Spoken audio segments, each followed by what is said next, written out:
Welcome to the flowerschool.com video library. I'm Leanne Kessler, director of the Floral Design Institute, and today I'm here to share with you an antique autumn hand tie, perfect for the season.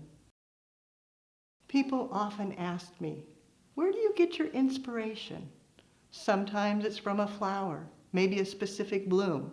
Other times it's from a container that starts the color palette that then leads to the blooms. This time it was the container with this muted blue-gray, almost green, and then the gold.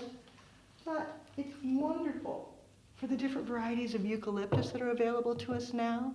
And then as I was thinking about autumn, first on my mind were the amazing dahlias, their great big faces. And you can see the colors all work well. Then antique hydrangeas, blending the two, that burgundy to the blue-green, then texture for interest.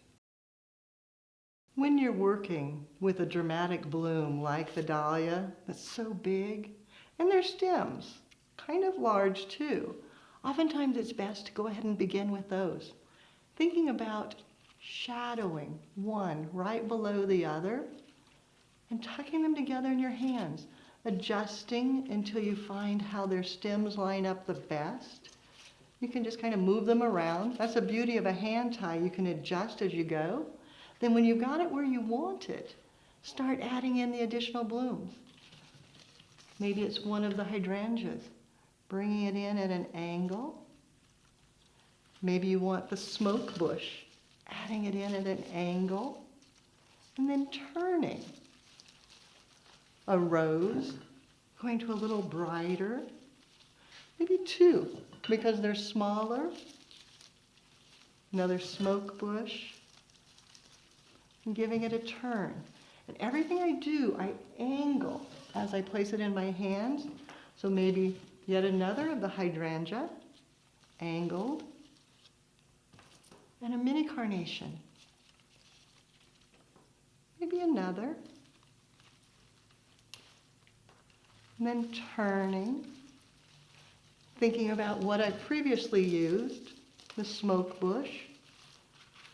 Pulling the dahlia up, they fell down a little bit, but that again is the beauty. You just slide it right back up. Coming in with the roses again. Maybe another of the hydrangea. Making sure that the color is spread throughout. Pulling and turning and just kind of looking at how it's all laying together. Adjusting a bit to get the stems where you want them to be. And you can move them up and down all you want to, but you can't adjust the angle. You always place it in the same direction with the head to the side, stem coming out, and then turn. When you look at it from the face, you can see hydrangea, hydrangea, hydrangea, and a hole.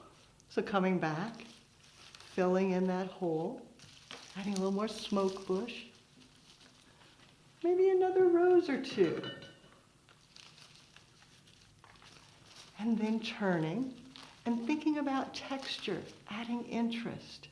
Looking again for balance, maybe another mini carnation. A smoke bush over there. Maybe yet another mini carnation, grouping them. Then these wonderful ornamental blackberries. Letting them come out to the side. Removing any broken bits. And then turning. Again, adjusting blooms if they start to slide. Just give them a little tug. Put them back where their faces show well. And turning.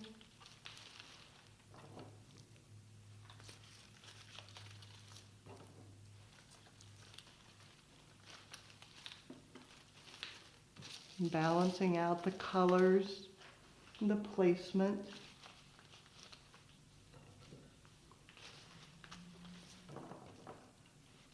Double checking that you've got good coverage from all dimensions. Sometimes if you stand and look in a mirror, it gives you a little better control of the visual. Then lastly, bringing in the draping, the soft eucalyptus and the spiral eucalyptus, turning.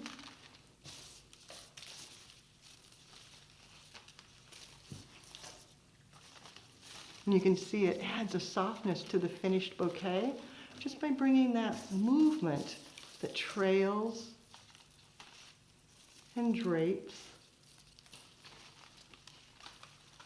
And then when you're done, stand in front of the mirror one more time, looking at it from all sides, and see what should be adjusted.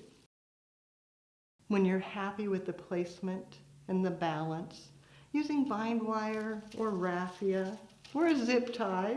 If you've been to flower school, you know there's lots of different ways to do it.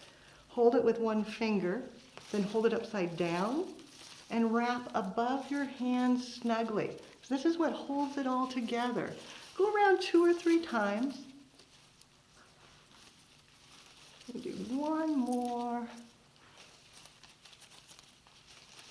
Making sure it's nice and tight. Then twist those 2 ends together, securing the bouquet. Then I find it easiest to set the vase at the table, hold the bouquet at the side of the table, and that way you can see how long to cut the stems so that they go to the bottom of the vase, but the bouquet nestles at the lip. As it should, the spiral hand tie will stand on its own. Set it on the table just so that you can see, no hands. Then I'm going to go ahead and just set it into the vase so that it has water. I don't want it to dry out. Tightening up the stems and just sliding it right down. The recipe: 4 hydrangea and 2 of the dahlia, 12 roses, and then I used a full bunch of smokebush, full bunch of mini-carnations, and a full bunch of blackberries. Then I had just a few stems each of seeded eucalyptus and spiral eucalyptus to complete the bouquet. The intense hues of the antique hydrangea and the dahlias blend so well with the intense antique look of autumn. You'll find more creative inspiration at our website, flowerschool.com. If you have questions, you can reach us through there or give us a call at 503-223-8089. Now it's your turn. Pick your favorite colors, your favorite flowers, and create a hand-tie bouquet. Be sure to take a picture, post it on social media, and hashtag Floral Design Institute. That way we all can see what you do as you do something you love.